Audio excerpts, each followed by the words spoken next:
जय श्री कृष्ण भक्तों। श्री श्याम दर्शन में श्रीमद् भगवद गीता नित्य प्रति भगवान दूसरे अध्याय के 53वें श्लोक में अर्जुन से कह रहे हैं, समझा रहे हैं उसको कि जिस काल में शास्त्रीय मतभेदों से विचलित हुई बुद्धि निश्चल हो जाएगी और परमात्मा में अचल हो जाएगी, उस काल में तू योग को प्राप्त हो जाएगा। यानी कि अलग अलग शास्त्र, अलग अलग मतभेदों, अलग अलग लोगों की विचारधाराएं, बुद्धिजीवों की विचारधाराएं, शास्त्र अलग अलग, हम शास्त्र पढ़ते तो अलग अलग कुछ न कुछ उसमें कुछ अलग अलग हमको दिखाई देता है, सुनने को मिलता है।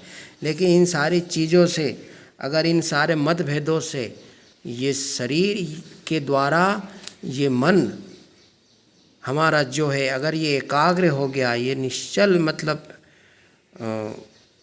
भगवान को ही समर्पित हो गया, और वो अगर वो सोचता है कि हमें तो इन सारे शास्त्रों के मतभेदों में, अलग अलग देवी देवताओं के पूजने में ना उलझ करके हमें केवल भगवान की भक्ति करनी है, तो वो भगवान को निश्चित ही प्राप्त कर सकता है। चाहे भगवान का कैसा भी स्वरूप हो, कोई भी देवी देवता हो, इन सारे झंझटों से, इन सारे सब मतभेदों को त्याग करके अगर एक निश्चल कर लेता है तो वो भगवान को प्राप्त हो जाता है। अब मोह के दो विभाग है, मोहकालीन अर्थात सांसारिक मोह, अर्थात शास्त्रीय मोह। शरीर शास्त्रीय मोह, शरीर, स्त्री, पुत्र, धन, संपत्ति आदि में राग होना, ये सांसारिक मोह है। और द्वैत अद्वैत, विशिष्टाद्वैत, द्वैताद्वैत आदि दार्शनिक मतभेदों में उलझ जाना, ये शास्त्रीय मोह है। इन दोनों का त्याग करने पर मनुष्य का भोगों से वैराग्य हो जाता है।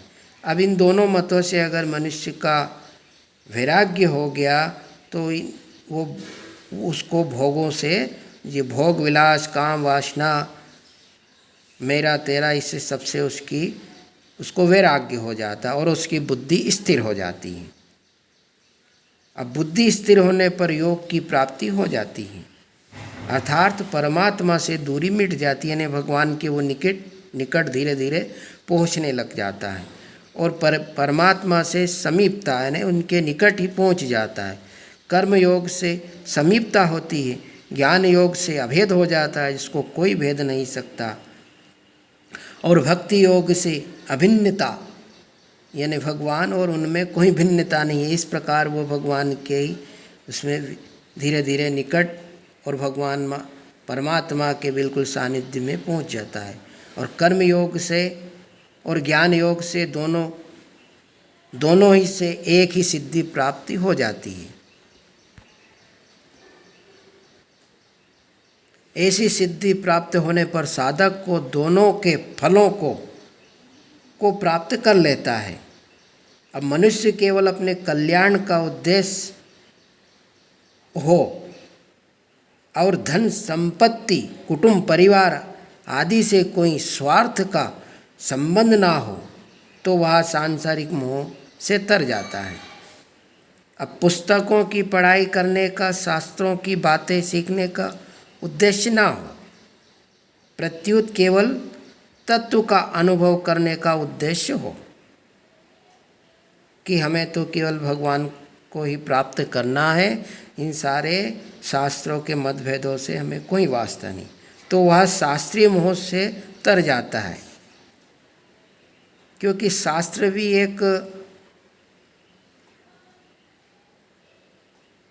विराट अथाह सागर है, इसको पाना हमारे बस की बात नहीं है।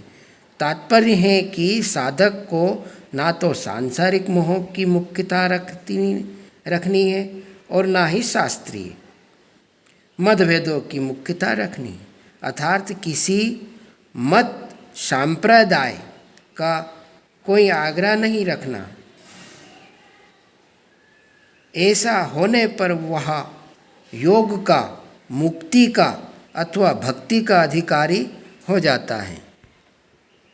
इसमें अधिक किसी अधिकार विशेष की फिर उसको जरूरत करने की आवश्यकता नहीं है। जय श्री कृष्ण भक्तों।